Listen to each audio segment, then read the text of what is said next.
So I welcome you all once again to this discussion forum on the concept of drug discovery with Dr. Arun Kumar Gupta, who is an eminent person who can discuss more insights about the drug discovery process. So today we have initiated this next part of our drug discovery discussion. In this, we are going to discuss about the molecular docking and the various concept of molecular docking.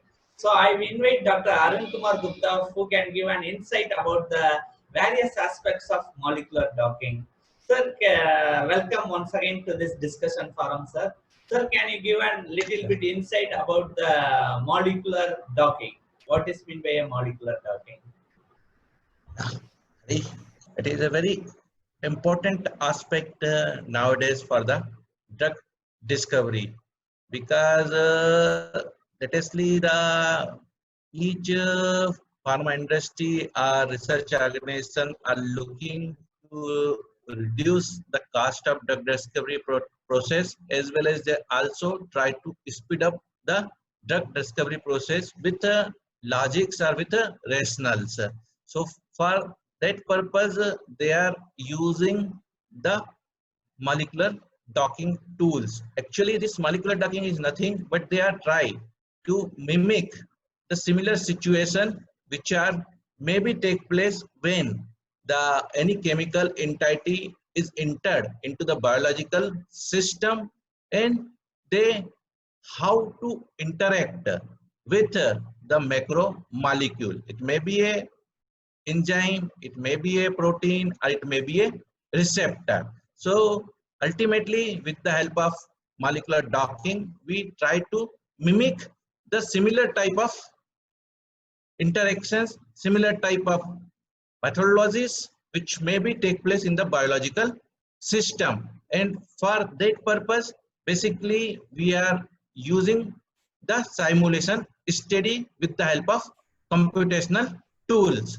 Here we take both the things, that is called the macromolecule as well as ligand, and we use some algorithm which mimic the similar type of facility which may occur in the human system. Yeah. Yes, sir. Sir, currently we are hearing a new concept called in silico. What is meant by this in silico screening, sir? Actually, in silico screening is the only method in which we just increase up the whole speed of the drug discovery by means of the computer, because generally we do the same type of calculation by means of the without any specific machine. Then it might take the somehow say thousands of the thousands year, but nowadays we have the supercomputers or the computers which having a capability to the trillions of the calculations in the few seconds.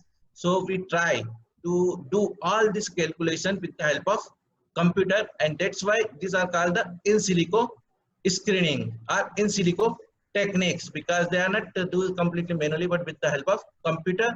And here they are having a different ways of the in silico screening, not only docking, but still here the ligand based screening is also come under the category of in silico screening.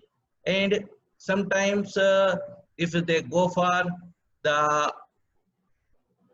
tonometer type of matching, then again it come on in the category of in silico screening. Here again sometimes they use the pharmacophore search, which also come under the category of in silico screening. So in silico method is the techniques where we use the computational tool. It may relate it with the any aspect, not only the docking, not only the QSR, not only the pharmacophore, but also the pre-screening and post-screen segment is also come under the category of in silico screening. Yeah. Sir, what was the key objective, or I can also tell the what was the key advantage with this in silico screening technique, sir? Here just I try to share one slide. On that basis, we will discuss the objective or help of this in silico screening. Sir. So basically, if you look for the in silico screening, our basic objective is to just enable scientists to quickly and easily find compound binding to a particular target proteins. And the basic objective, if you look, the basic objective is to increase the success ratio. Means how many number we test in the real time for the wet lab, and out of that tested compound, how many number of compounds we get in the form of active one. Because previously, if we look for the old model of drug discovery, where we basically concerned with the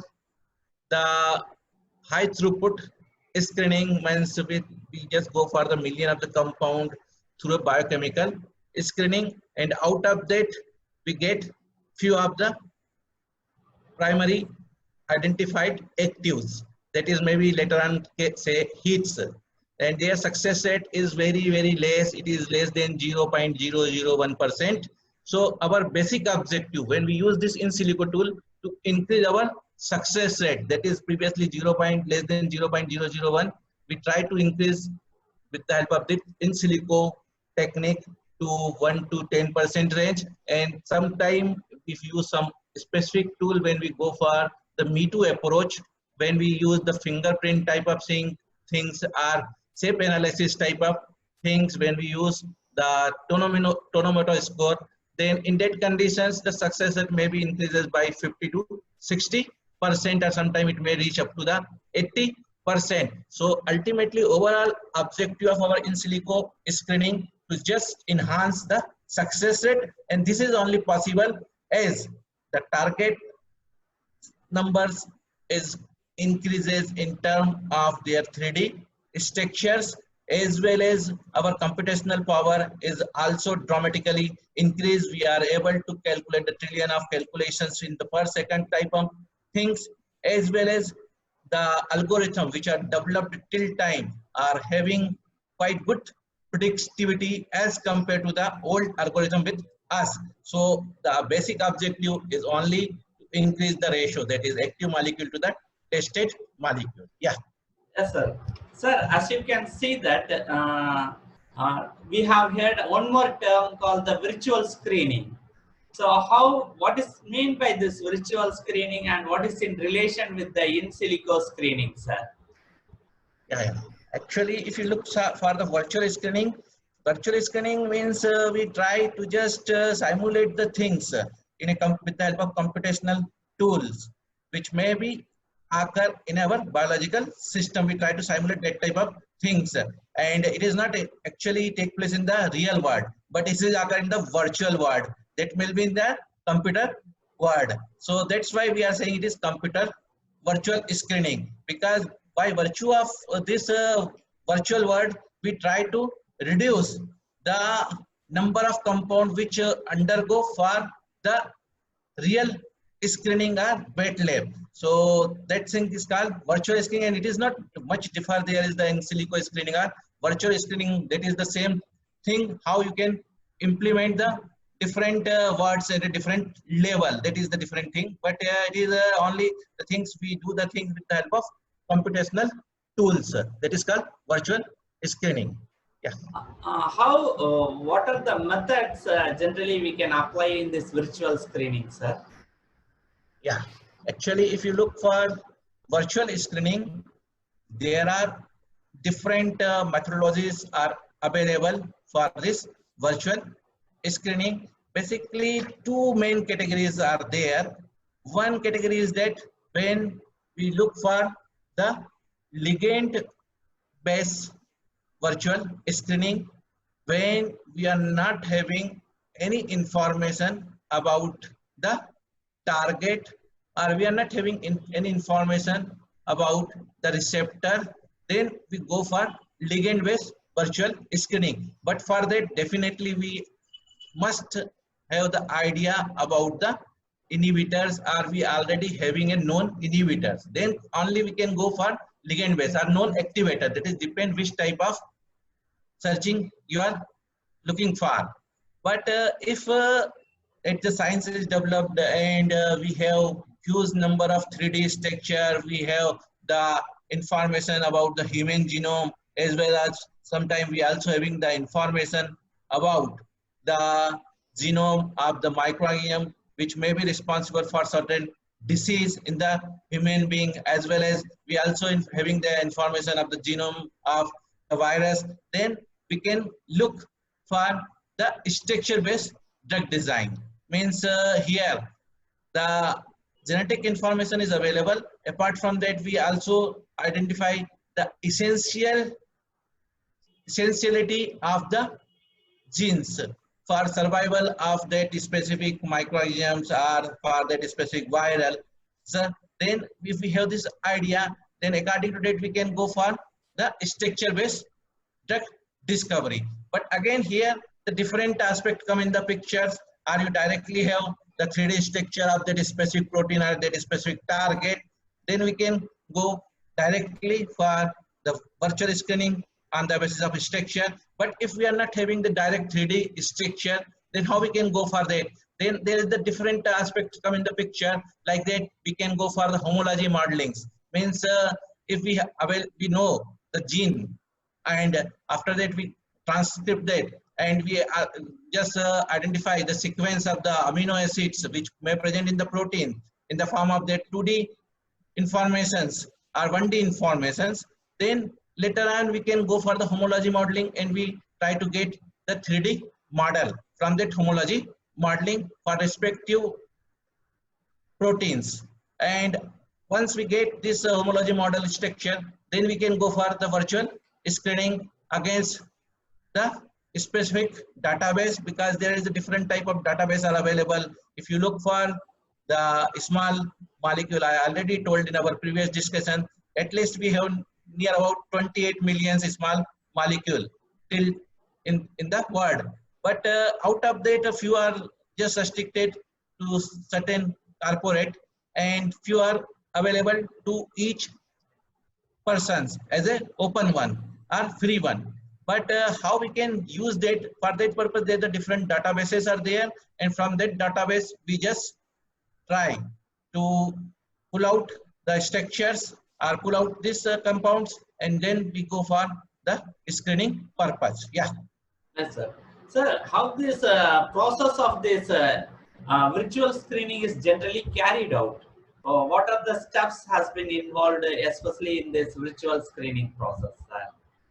Yeah. If you look for virtual screenings, there is the two key area which I already told, that is structure dependent. Okay, and this is structure dependent. Mainly we concern with the docking.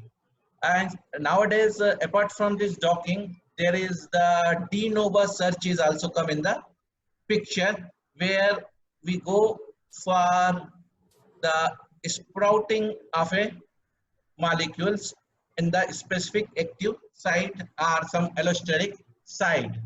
Okay, but if we are not having much idea of this whole things, then we go for ligand dependent virtual screening. In ligand dependent virtual screening, we must aware about the inhibitors for that drug or that specific disease, because this logical rational drug discovery is just promoted, means enhanced in last 3 to 4 decades. But before that, we have so many drug molecule which might be come through serendipity, or which might be come through the some conventional screening techniques. And when we come with this all things, in that we have the idea about the drug molecule, but we are not much aware about their target, or we are not having a structure of that target. So in that condition, if we go for further refinement of that available drug molecules, then we can go for ligand dependent virtual screening. Or if we look for development of some new potent system which are able to address certain type of toxicity issues, or which we want to address certain type of IPR issue, then we go for this ligand type of virtual screening. And in that case, again, their subcategories are there. The one thing we can go for fingerprint search of that specific ligand, or we can develop the pharmacophore. Pharmacophore is the collection of the properties which are responsible for interacting with the macromolecule, and so the desired activity. It is set of property. It may be hydrogen acceptor, hydrogen donor, or it may be aromatic ring, or it may be a negative ion, it may be a positive ions, or it may be dipole-dipole interaction type of things. So this set of properties are located, how located in the 3D space. On that basis, we design the collection or the orientations of this property into 3D dimension, and according to that, we search the molecule from the available database. And next, and another thing by which we can do the ligand based search, that is the shape analysis.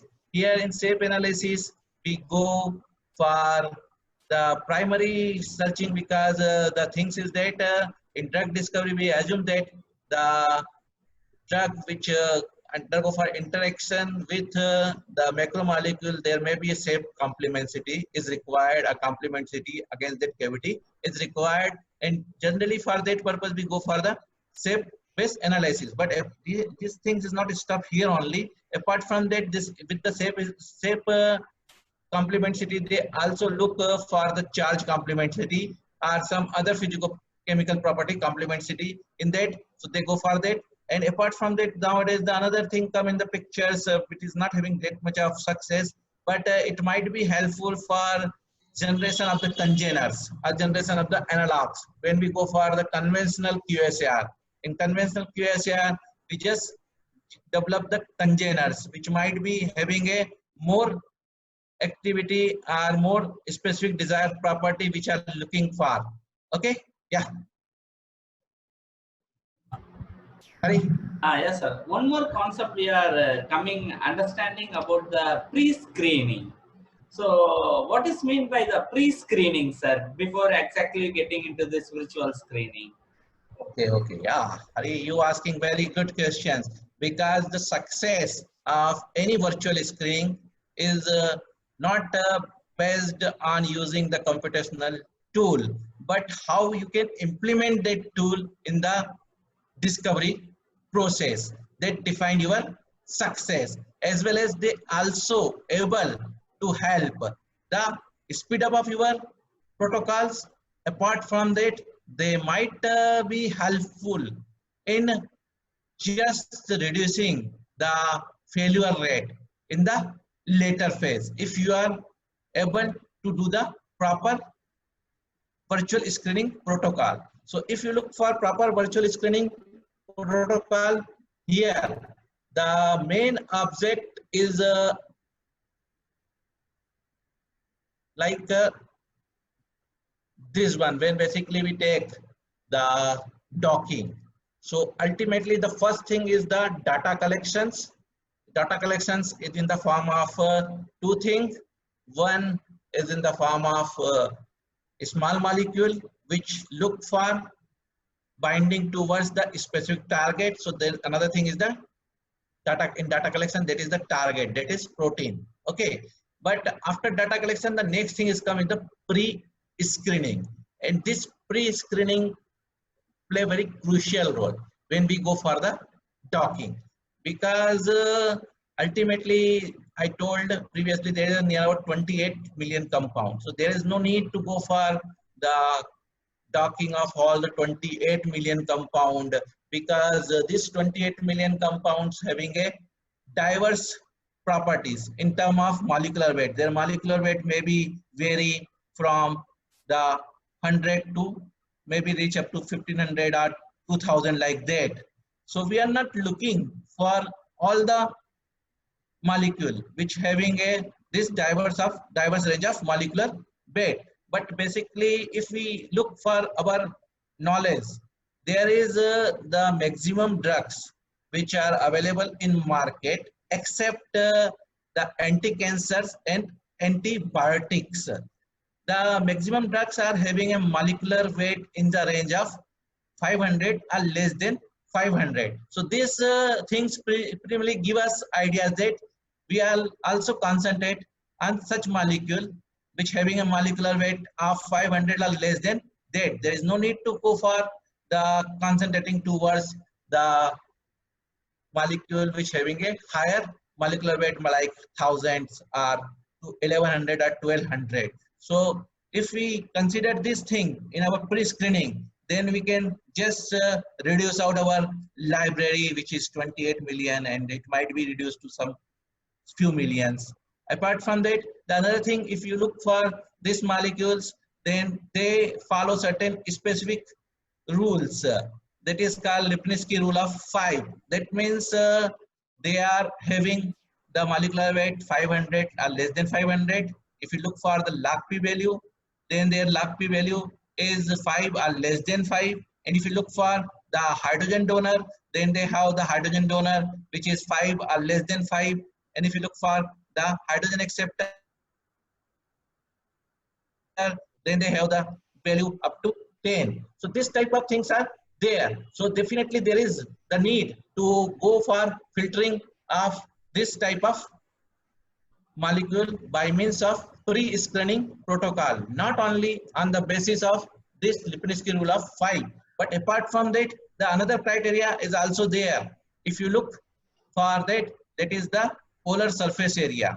Polar surface area actually help in defining the absorption pattern of the molecules, as well as if you look for that, we look for the polar surface area, and that is generally we are consider it is near about 120 square angstrom. And if it's having a polar surface area 120 square angstrom, then it is acceptable, or some case it may be extended up to 140 square angstrom. But if it is highly polar, then again it is the issues arise for the absorption purpose. So generally we put this filter in the primary screening. But here again we not stop. We also extend our filtrations towards the toxicity parameters, because some molecules are toxic which can be predicted by means of our well developed QSAR models. We are already having a huge library, and that real-time library help us to develop the QSAR model which is having a good predictivity for the unknown structure. With the help of that QSAR model, we predict the toxicity in terms of like HERG, that is HER, that is related with the cardiovascular toxicity, or we look for the cytotoxicity, which type of molecule are able to give the cytotoxicity. So we try to just reduce the compound on that basis of this predictive tools. Apart from that, still we also able to go for the other productivity of the ligands. And generally when we use this all type of predictive tools, we use different primary filters. So I just take one by one how this primary filter help us to just go near to the drug likeliness compounds, because ultimately the 28 million compound are not seems to be drug likely compounds. So definitely we try to concentrate our whole screening methodology on the drug likeliness compound, and for getting drug likeliness compound we put this pre-screening filter. When we implement this pre-screening filter, our drug likeliness concentration is increasing in the database. So definitely how we can go for that.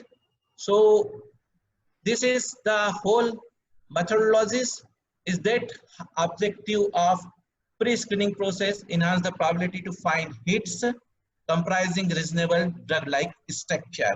Basically I told our knowledge say that the molecule should be having a molecular weight 500. So we can use that type of things. So that can be enhanced by the pre-screening process, adjust the screening result to target a specific requirement. We're looking for reducing the computational demands. We use the pre-filtering protocols. Apart from that, if we look for desired pharmacokinetic, basically like absorption, distribution, metabolism, excretion phenomena, then again we use this pre-filter, like that polar surface area I told. Here we use the 120 square angstrom polar surface area for a molecule, which are suitable for their polar property as well as the appropriate absorption. But if we enhance this polar surface area cutoff, then the absorption is somehow affected. So we can look for the desired pharmacokinetic. According to it, we can give this pre-filters constraint. And again, we can also able to reduce the probability of failures of the drug candidate in the preclinical levels, because here at this level we are looking for the molecule which are having desired pharmacological action in terms of pharmacodynamic one, but apart from that they also deviate from the toxic effect. It might be hERG type of toxicity, it might be the cytochrome P450 toxicity, or it may be related with the cytotoxicity. So here we try to put the good predictive tools for this toxicity, and on that basis we can reduce the preclinical level failure rate. We can increase our success rate on the preclinical level or subsequently on the clinical level, because generally this thing is very essential. How the cost of the drug discovery is changed from the early drug discovery to the clinical level. So in that case, if we identify the failures in the early drug discovery level, then the overall drug discovery cost is reduced out, because if the molecule is get failed or we are unsuccess in the later phase of the like clinical phase 2 or clinical phase 3, then the overall drug discovery cost is increasing and it might be crossed to our targeted value, that is near about $1.5 billion at present cost. So if the more failure occur in the later phase, then this drug discovery cost may be crossed to $2 billion or more than that. So we try to control this whole drug discovery cost at the early level with the help of this pre-screening tool. How they are going, we just take them one by one. This is the general protocol, what happened. This is the raw database and we use the primary filter. From that primary filters, there are the unuseful molecule or useless molecules are maybe thrown into some other area or maybe skip separate, and only we can use the useful compound for further screening purpose. So that thing is there. So this filter to estimate basically drug likeliness compound, and they try to remove the unwanted compound or which might be give the problems in the later phase can be removed through this primary filters. And if you look for this, how we can change this? So drug likeliness compounds is generally find out with the help of this compound filters, which type of filters we are using, like that the analyze the value of simple proteins or simple properties like molecular weight, log P, that is the partition coefficient, logarithm of the partition coefficient, then number of rotatable bond. Number of rotatable bond is another the key aspect when we looking for the drug receptor interactions. Basically, this number of rotatable bond is unstabilize the system. If it is in the more number, then the molecule may present in it diverse number of conformations, and if it is present in the diverse number of conformation or number of conformation is increases, then the gives free energy is affected, and according to that the compounds may not able to give the good inhibitory activity. So we try to just put certain constant on the number of rotatable bonds, and we restrict this. So by virtue of that, we try to stabilize the system. Apart from that, the hydrogen acceptor, I already discussed about that, then hydrogen donor, then the polar surface area. We put all this constant in a simple way, and it is required very small number of calculations, so they can just speed up our whole drug discovery process. And these are the rule of 5 which I already told to you. Then if we look for polar surface area, I already discussed that is near about 120 angstrom. Some persons also consider up to 140 square angstrom, and they are associated with the absorption phenomena. But here the things will not stop. Here we look for the other type of molecules which having a different type of diversity in their structure. Like that, if there are the too many rings are there, so this type of compounds are come under the category of docking decoys. When we go for the docking, definitely this type of compound is come as a hits, but they are not the true hits, they are the false hits. They are giving their docking results on the basis of different interactions which take place in between the macromolecule and ligand, and that always calculate in terms of energies which stabilize the macromolecule and ligand complex. So ultimately, for the stability of this complex, there is the need of liberation of the energy which stabilize the system, and for that purpose there are the some interaction is take place in between the macromolecule and ligand. It might be in the form of non-bonded interactions, although in some cases there may be bonded interaction is occur when we look for the irreversible type of interactions. But maximum interaction which occur in the macromolecule and ligand, that is the non-bonded interaction, and these non-bonded interactions can be categorized into different category. Like if you look for that, that may be the dipole-dipole interactions, that is called chiasm type of forces, then dipole-induced dipole interaction, that is called Debye type of forces, then we call the London type of interaction, which is called due to the spontaneous dipole-induced dipole interaction which occur there. Apart from that, the specific dipole-dipole interaction, that is hydrogen bond, which also take place and which consider for the stability of that complex.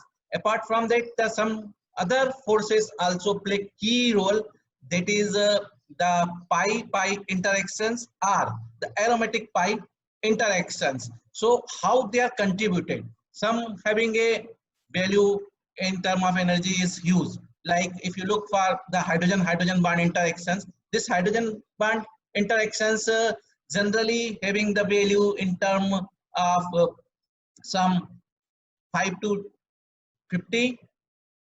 And if you look for the other interactions, which is dipole-dipole interaction, not including the hydrogen bond, which having a value of near about 20. And if you go for the dispersion forces, which having a very low value, but this dispersion forces is occur at each and every center of the molecule. And if it is occur on each and every center of the molecules, then this whole these forces when combined, then the overall interaction is giving the huge value to system stabilizations. So in that conditions, if the molecule is bigger, then this dispersion force is giving the huge stabilization, but actually in real it is not occur in the biological system. So that's why we are trying to remove out such type of molecule. As well as similarly, if this is the flat, so there is the possibility it may interact with the macromolecule, but there is no specific structure activity relationship when we go for the analogs generations. So such type of molecules may be removed out in the early screening. So that can increase our success rate of the docking methodologies. Sir, as you said Yeah. that there are various aspects while we are doing the pre-filtering, especially the pre-screening process. So one of the Yeah. important thing you were telling that there is a need of a database, because initially also you are telling that before getting into a pre-screening, collection of the data or the database is a prime important. So can you little bit give an insight about the database aspect in this virtual screening process? Yeah. Actually, we can categorize our database into three main category. The one database which is available to the public can directly use that database without any financial aspect. Another is the limited database, which is limited to the specific corporate.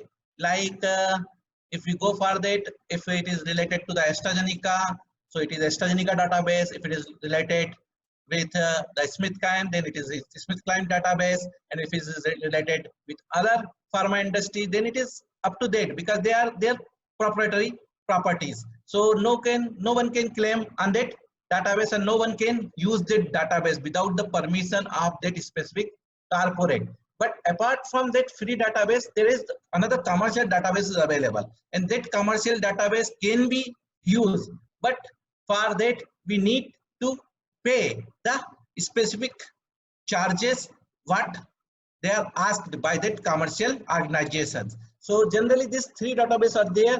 So if you look for the public database, in public database, the most common database is called the Zinc database. And this Zinc database is free, and you can able to easily download it from the site. Apart from that, the NCI database is there, that is related with the National Chemical type of things, then you can use for that. And if you look for the commercial one, for that you can purchase them, that is maybe Cambridge database or Maybridge database or GBK bio database. So the one best feature of this database is that the compounds is available here. You can use that for the virtual screening, but apart from that, this compound can be procured from the market also. Once you get the virtual hits, means there is no need to go for the synthesis of compounds, but you can directly purchase the virtual hits which you identified through your docking protocol or some other the in silico techniques.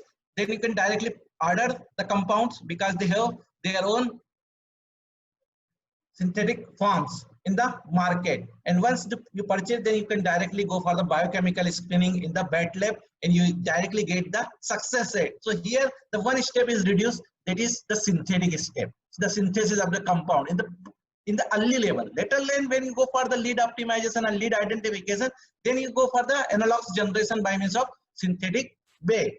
So that is thing is there. Another thing is that when you look for this database, how we can use this database, because this database is a completely crude database, and you can't use this crude database as such for your virtual screening purpose. So the one thing which we already under discussion, that is the pre-screening method by which we can reduce the number of molecules from this database. But once we reduce, then the things is come. This may be available in the different file format, like smile codes, or it may be available in the small data format, that is called SDF format, and it may be available in the mole format. That is a different, these are the molecular format in which the small molecules are stored. So from that, we can just try to dig out from this available databases and the specific format, and this crude raw data is subsequently undergo for the conversions into our desired file format, because generally we go for when the screening purpose, there is maybe sometime need to go for conformation generations.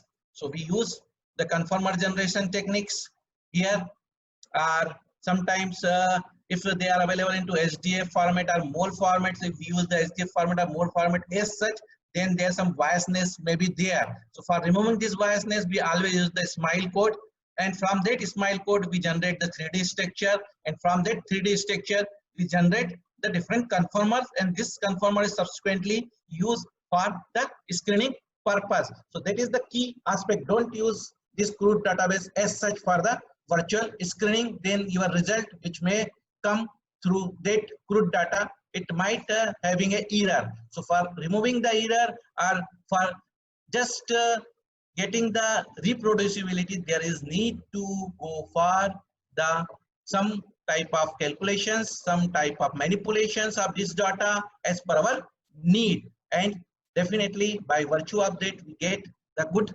result. Yeah. Hello. Yes, sir.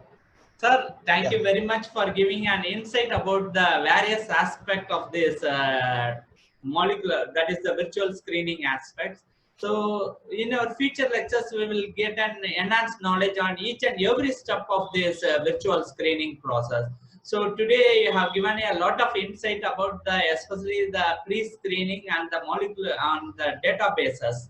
And in future steps, we will discuss it on, sir. So thank you very much for your continuous support, sir. Thank you, sir. Here I add one thing. Still a few aspects of pre-screening in the next coming lecture. Yes, sir. Thank you, sir. Sure, sir.